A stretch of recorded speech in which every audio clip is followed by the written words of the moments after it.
Tom Morello was sitting in his home studio holding a cup of coffee and staring at a stack of old cassette tapes. Most of them were labeled in messy handwriting.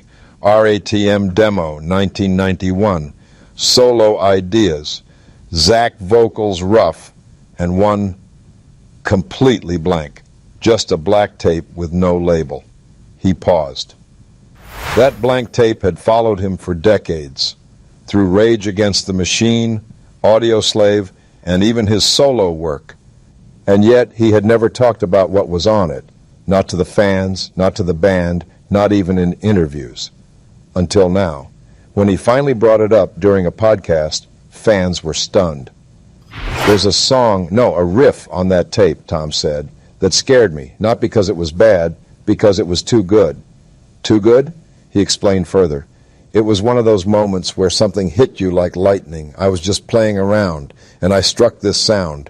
It was raw. It was revolutionary. It didn't sound like Rage. It didn't sound like Audioslave. It sounded like the future. The host leaned in, eyes wide. So why didn't you use it? Morello paused. Because I wasn't ready for it. That one sentence sent shockwaves through the rock world. Why would one of the most fearless guitarists in music, known for his wild, otherworldly sounds, hold something back? It was the start of a story no one saw coming. A sound too wild for Rage. Back in 1991, Rage Against the Machine was on fire. Their demo tape had spread like wildfire across the underground. Every song hit hard, political lyrics, unstoppable groove, and Tom's guitar work that sounded like turntables, sirens, and sci-fi machines. But behind the scenes, Tom was working on something even more extreme. I had this idea, Tom said in a recent interview, about making the guitar not just sound like another instrument, but like something alive, like it could speak and scream at the same time. The riff he recorded that night was born out of frustration and fury. Police brutality was all over the news. The Gulf War had just started. L.A. was boiling. So Tom twisted his tone knobs, hit the whammy pedal, and played a riff that didn't just say something, it screamed. He played it once for Zach De La Rocha. Zach listened quietly, then looked at Tom and said, "This is dangerous." But not everyone in the band agreed. The rest of the guys thought it was too out there, Tom admitted. They said it wouldn't fit the structure of the song. It didn't match what we were trying to say, yet. So Tom quietly shelved it. It never made it to the demo.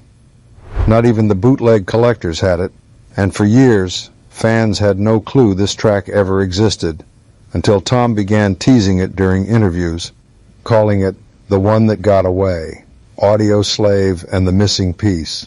Years later, when Rage Against the Machine split and Audioslave formed, Tom revisited the tape. This was a new band, a new voice.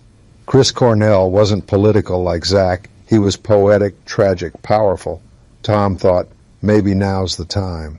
He brought the riff into rehearsal one day, quietly mixing it into a jam. Chris turned his head instantly. "What's that?" he asked. Tom smiled. "Something old." They started building a track around it. The riff's fire met Chris's haunting voice, and for a moment Tom thought it was finally coming to life. But something strange happened. Chris said he loved it, Tom recalled, but after we laid it down, he never wanted to finish it. He just let it go cold. No one pushed it. Audioslave moved on to songs like a Stone, Cochise, and I Am the Highway. The riff went back in the box again, and the tape, still unlabeled, went back into the drawer. Why? Tom now believes there was a kind of curse around it.